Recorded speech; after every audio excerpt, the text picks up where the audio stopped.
Temas.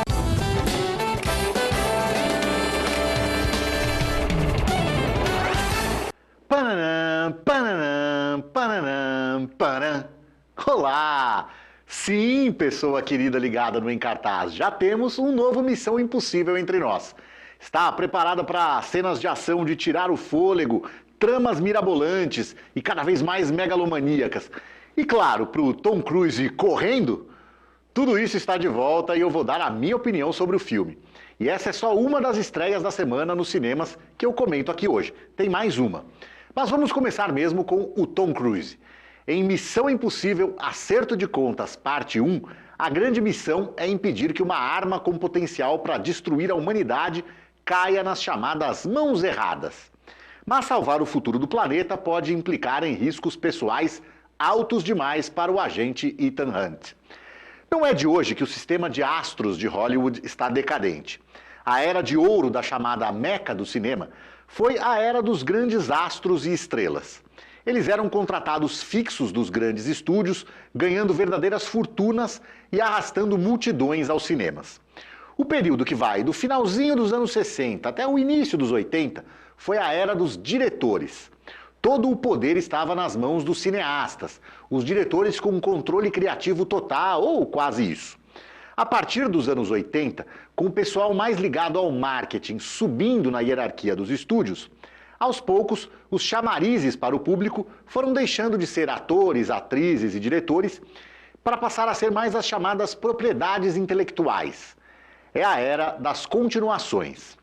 Ou, para usar um termo que eu odeio para me referir à arte, mas que pelo uso consagrado eu sou obrigado a empregar aqui, que é a franquia. Todo filme de grande investimento, que custe mais de 150 milhões de dólares, já nasce como um candidato à franquia. O plano de negócios já é feito com as continuações em mente. Se o primeiro fizer sucesso, é só fazer mais exemplares e continuar entregando ao público o que ele quer, né, e sair recolhendo dinheiro. O novo protagonismo, então, recai sobre personagens. Nesse sentido, a Marvel e a DC realizaram o que provavelmente é o sonho de todos os outros estúdios, que é ter personagens com muito apelo de público que basicamente independem dos atores. Pegue a DC, por exemplo. Ela é dona de ninguém menos que o Superman. Recentemente, ela anunciou que a partir de Superman Legacy, que sai em 2025, o personagem vai ser interpretado por David Corenswet. David quem? Corenswet. Sabe o David Corenswet? Pois é, ele é tão conhecido quanto Christopher Reeve, Brandon Routh ou Henry Cavill eram quando foram escolhidos para fazer o Homem de Aço. Ou melhor, tão desconhecidos quanto eram. O que isso significa? Que pagar esses atores sai barato. Bem diferente de um Leonardo DiCaprio, de um Brad Pitt, de um Tom Cruise. Aí você vai me dizer, mas esses atores estão velhos demais para fazer o Superman. Sim, o que só comprova que aqueles caras que a gente realmente pode chamar de astros já estão quarentões como Leonardo DiCaprio, cinquentões como Brad Pitt ou sessentões como Tom Cruise. Não há mais superastros como esses jovens. Olha aí o impasse que vive Indiana Jones com Harrison Ford oitentão sem condições de fazer novos filmes. Indiana Jones vai se aposentar? Hollywood vai mesmo enterrar uma máquina de imprimir dinheiro como esse grande herói de aventuras? Bem pouco provável. Que solução eles vão encontrar, aí eu não sei. Vão pegar um jovenzinho e começar tudo de novo? Vão rejuvenescer digitalmente o Harrison Ford, como fizeram no começo desse último filme? Ou mesmo botar o cara para lutar com nazistas com 85, 90 anos? Vai saber. Mas que ainda iremos aos cinemas para ver Indiana Jones, nisso eu sou capaz de apostar. Qual a saída para esses astros, então? Virarem donos ou sócios das propriedades intelectuais. Um exemplo é o Vin Diesel, que mais do que protagonista é um dos proprietários de Velozes e Furiosos. Ali ele manda prender e manda soltar. Mesma coisa com o Tom Cruise em Missão Impossível. Para quem não sabe, Missão Impossível surgiu como uma série de TV. E foram duas encarnações. A primeira, de maior sucesso, durou 7 temporadas, entre 1966 e 1973. A segunda encarnação, menos bem-sucedida, teve 2 temporadas, exibidas entre 1988 e 1990. E entre os inúmeros fãs do seriado estava Tom Cruise, que procurou a Paramount, dona dos direitos, para propor uma parceria de produção. Claro que o próprio Tom Cruise estrelaria, mas ele montou um ótimo time atrás das câmeras, com o grande Brian De Palma, de Carrie a Estranha e Os Intocáveis, na direção, e roteiro do ótimo Robert Towne, de Chinatown, e de David Cope, que é nada menos que o 9º roteirista de maior bilheteria do mundo, escrevendo filmes de Jurassic Park, Homem-Aranha e Indiana Jones, inclusive esse último que está nos cinemas. Esse primeiro Missão Impossível saiu em 1996, com aquela icônica cena do Tom Cruise sendo içado dentro de uma estrutura numa cena tensa pra caramba. O sucesso do filme, que foi a 3ª maior bilheteria daquele ano, foi o sinal verde para que as continuações começassem a ser enfileiradas. E o interessante é que o Tom Cruise, no seu papel de produtor, não se preocupou, pelo menos nesses primeiros anos, em manter os filmes dentro de uma linha padronizada. Pelo contrário, ele foi contratando diretores com estilos muito diferentes que imprimiram sua marca nas produções. O segundo, por exemplo, que eu considero o pior, foi comandado pelo sumido John Woo. Para o terceiro veio J.J. Abrams, da série Lost, e que revitalizaria a Jornada nas Estrelas e emporcalharia Star Wars. Para o quarto, que recebeu o subtítulo Protocolo Fantasma, ele fez a curiosa escolha por Brad Bird, diretor de animações, como Os Incríveis e Ratatouille. E para mim, esse aí, Protocolo Fantasma, é o melhor da série, pelo menos até agora, hein? Até que ele se encontrou com Christopher McQuarrie, diretor do quinto, do sexto e agora desse sétimo. McQuarrie é um super parça do Tom Cruise. Ele chamou a atenção do mundo do cinema com seu segundo trabalho como roteirista, o badalado Os Suspeitos, que Bryan Singer dirigiu em 1995. Depois disso, seja como roteirista, seja como diretor, seja como produtor, ele trabalhou em 12 filmes, e 9 deles foram com Tom Cruise. Entre eles Top Gun Maverick, A Múmia e os 2 Jack Reacher, além dos citados Missão Impossível. Nos 27 anos que se passaram desde o início da série, Tom Cruise passou de um quase jovem, de 34 anos, a um ainda mais jovem senhor de 61 anos. E a cada novo filme, as notícias não eram de que ele estava pegando mais leve, eram de que cada vez mais ele dispensava dublês para encarar ele próprio as cenas de ação. Até em avião em decolagem ele subiu, e até arrebentou o tornozelo ao saltar de um prédio para outro. Quem nunca, não é mesmo?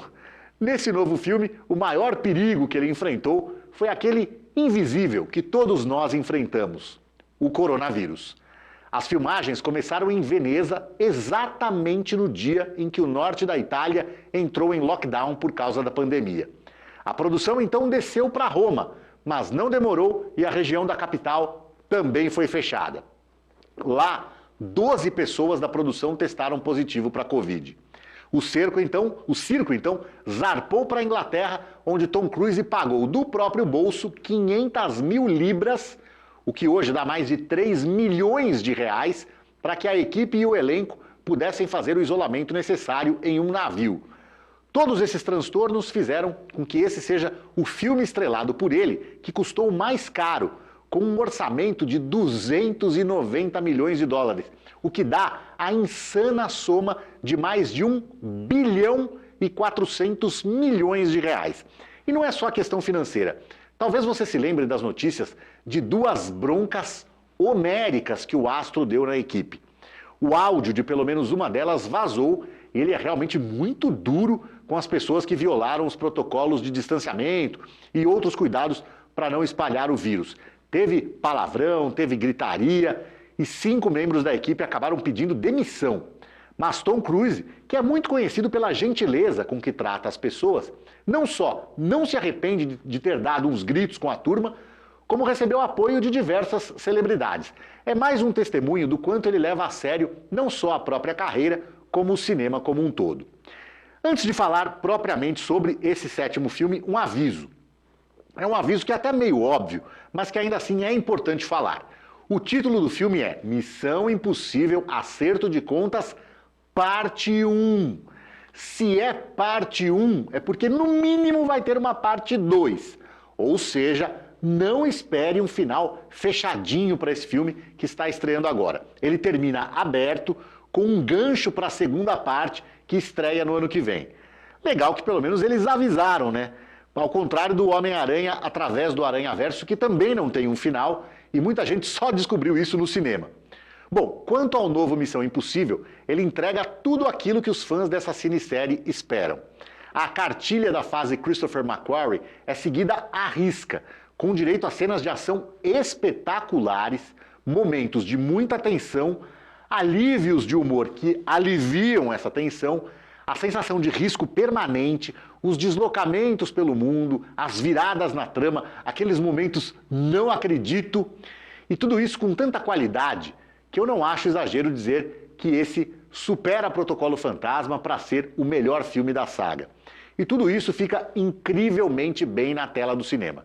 Por isso, por mais que seja um filme, digamos, sem final, eu recomendo fortemente que você não deixe para ver no streaming.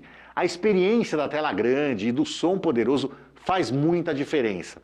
Uma coisa que eu achei legal também é que o roteiro tem a preocupação de não deixar ninguém para trás. Ninguém para trás do público, né, que eu digo. Ao contrário do que acontece em outros filmes. Os personagens estão sempre explicando a trama, quase anunciando os próximos passos e os riscos envolvidos. Mas essas inserções são feitas de modo tão orgânico que fica parecendo que não fica parecendo que o filme emperrou ou que está subestimando a nossa inteligência, nossa capacidade de acompanhar a trama. Tá, algumas cenas de ação são longas demais. Não chega a ser um problema, a não ser pelo fato de que se essas cenas fossem mais enxutas, o filme poderia ser um pouco mais curto, em vez de ter as 2 horas e 43 minutos que tem.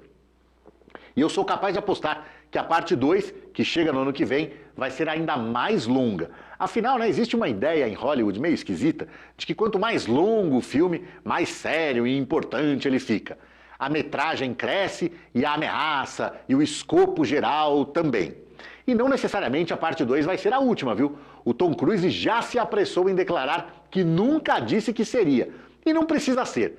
Se o Harrison Ford pode fazer o Indiana Jones com 81, e pode, o Tom Cruise, que é 20 anos mais novo e é mais atlético, pode bem ter mais uns 20, 30 anos aí para correr, saltar e lutar. Se os filmes continuarem excelentes como esse, por mim, tudo ótimo. A segunda estreia da semana nos cinemas é um filme nacional. Perdida é uma fantasia romântica sobre uma jovem vidrada em livros de romance. Até que um celular misterioso a leva para a época desses livros que ela gosta, o século XIX. É aquilo que eu sempre falo por aqui, né? Por que alguns tipos de filmes só podem ser exclusividade hollywoodiana? Ou não podem ser brasileiros? Por que o Brasil produz tão pouco terror ou ficção científica? Por que produz tão pouca fantasia? Por que o Brasil produz tão poucos filmes de viagem no tempo? Claro, fantasia às vezes tem produções caras, né, o que acaba sendo quase inviável aqui no nosso país. Mas de vez em quando chegam produções dispostas a desafiar esses paradigmas. E eu sempre dou a maior força para o nosso cinema sair daquelas manjadas comédias do subúrbio carioca, dos dramas cabeças super fechados, da violência da favela. Tem que ter espaço para tudo isso, claro, mas tem que ter mais diversidade de temas, de ambientes, de gêneros. Perdida é baseado em uma série de livros da jovem autora paulista Carina Ricci. Já são 6 volumes publicados que venderam a impressionante quantidade, principalmente para os padrões brasileiros, de 700 mil exemplares. Isso conduziu a Carina para um acordo de produção com a Warner, pensando em abastecer a plataforma de streaming HBO Max. Então, provavelmente ainda vamos ouvir falar bastante de filmes e séries baseados na obra dela, que vai além desse universo de Perdida, embora esse seja o mais rentável, né? Inclusive com traduções para o francês, o italiano e o alemão, entre outros idiomas. Tem tudo para dar certo e encontrar um grande acolhimento em um nicho numeroso e apaixonado, que é o das mulheres jovens, modernas, mas românticas. Não que ser moderno impeça alguém de ser romântico, né? Eu só achei curiosa a direção a 6 mãos, dividida entre Louisa Schelling Tubaldini, Dean W. Law e Catherine Shediac Putnam. Os 2 últimos são um casal Ele australiano, ela brasileira / americana. Eu tô curioso para ver na prática como funciona um filme com tantos diretores. E, aliás, tô torcendo muito para dar muito certo. Tchau!